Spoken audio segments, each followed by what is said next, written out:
Today we're going to look at how to find God's purpose for your life. There have been many books written recently about this topic, with some of them selling many millions of copies.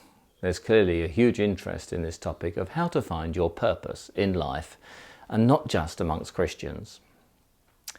I've been a Christian for over 40 years now, and have seen many church schemes run to help members find their calling.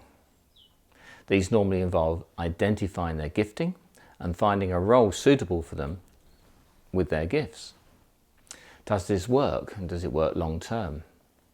Well, for some, yes, as they find a role within the church where they're appreciated and are comfortable in that role. For most, I've observed, take on their new role with initial enthusiasm, but soon start looking for deeper answers for their life.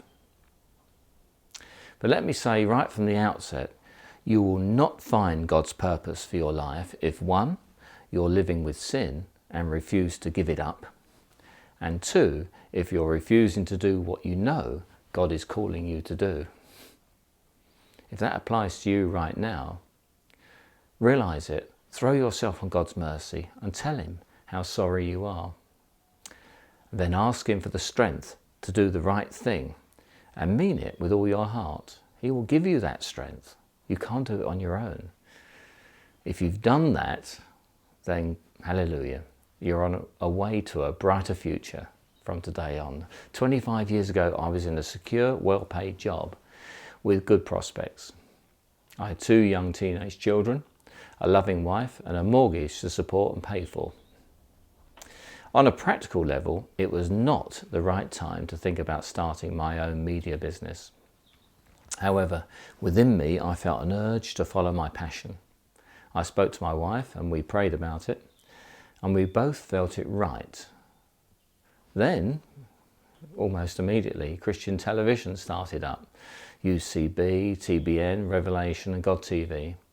And we started to make programs for them, as well as some of the terrestrial channels as well. And our work took us all over the world. It was a great time. Those of you who run your own business know how difficult it can be at times, being self-employed, as you have to wear many hats and be good at wearing them all. When I had a regular job, I was paid when not feeling well and sick, or when I went on holiday. But not when you're self-employed and you're not producing anything. You don't get paid anything at all. You're not bringing in any income. And if a big client was slow in paying, you still have to pay your staff. So cash flow had to be carefully managed. Our faith was certainly put to the test, but we both believed that this is what God called us to do. We said this was God's purpose for us, and if at any time the door shut, it would be time to do something different, because we believed this was God's calling on our life. And so it turned out. 25 years on, and my son is now running the business. God has been with us all the way, and I'm so pleased we took that step of faith. Without God in my life, I would have definitely played it safe and missed out on all the excitement of the past 25 years.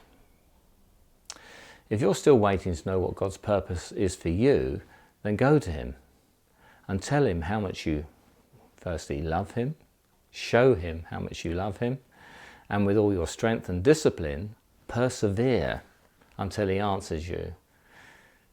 And He will answer you, so don't give up. But He wants to test you to see how serious you are. God will answer you, believe me. As well as prayer, study His Word. Be eager to learn more about His character and His love and commitment to you. For Psalm 119, verse 105 says, "Your word is a lamp to my feet and a light to my path." It will give you direction, clear direction. To really know your purpose and discover who you are, you need to go to the heart of God first. In Mark 12, verse 30, Jesus tells us to love the Lord your God with all your heart, with all your soul, with all your mind, and with all your strength. This is the number one purpose of every Christian. And when we start to love God in this way, everything else falls into place. You will never really know God's purpose for you until you know him. And that's really knowing him. Is it possible to know him deeper, more intimately? Yes, it is. That's his desire for you.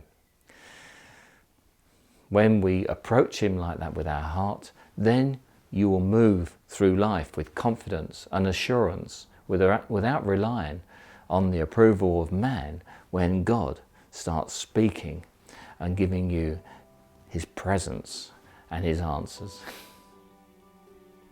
Let us pray. Your word tells us that unless the Lord builds the house, the builder's labour is in vain. Be with me in my work and my play, and may your will be done in my life. See you tomorrow. I started this daily blog because I'm now semi-retired, so I have the time, firstly, and secondly, to try to stimulate some conversation around Christian topics. When I was working full-time, I used to read Every Day with Jesus by Selwyn Hughes and found this a daily stimulant. Because I'm producing a video blog, I'm hoping that others will comment and it will become more conversational. So please click on the subscribe button and become part of the group. I would really welcome your input.